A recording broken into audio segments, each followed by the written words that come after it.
kanina, no? Kasi sabi nga nila, nakakalungkot ngayon kasi ang kumikita talaga yung mga Metro Manila Film Fest entries. Yung mga sumunod daw, talagang medyo hindi naging ganun kaganda yung resulta sa takida. Na-mention mo nga kanina na parang pinapakbayang mo na sa mga manonood. Because Sa Panginoon at sa mga manonood. So walang kaba, medyo may konting kaba ba? Siyempre Mare, result? hindi talaga pressure yung tawag ko. Ano siya talaga? May dasal. Kasi hindi ko pwedeng, siyempre may trabaho, promo nga kami ng promo. Oo, sipag na. I get our work is done and we are still, our work today is done, tomorrow is another day. We promote. We ask you to please tell your, you know, your sphere of influence about this. Oh, yes. And again, thy will be done. Word of mouth.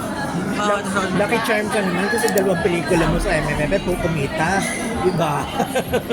Again, thy will be done. Hindi ko alam kasi nagkataon lang naman. Nakasama ko doon. Dami-dami naman parang din ng pelikula niya. Si Ruby Ruiz, parang din ng dalawang pelikula yun. So, baka kaming dalawa. Yes. Paano wala dito si Tita Ruby? March pa. Okay. So, after this, meron ka ba gagawin mga next projects, teleserye? Kasi Hindi muna tayo magte-teleserye.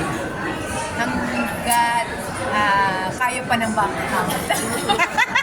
March! Kasi, again, drive ka ano siya talaga. Kaya like I said, very intentional muna tayo sa project natin, sa choices.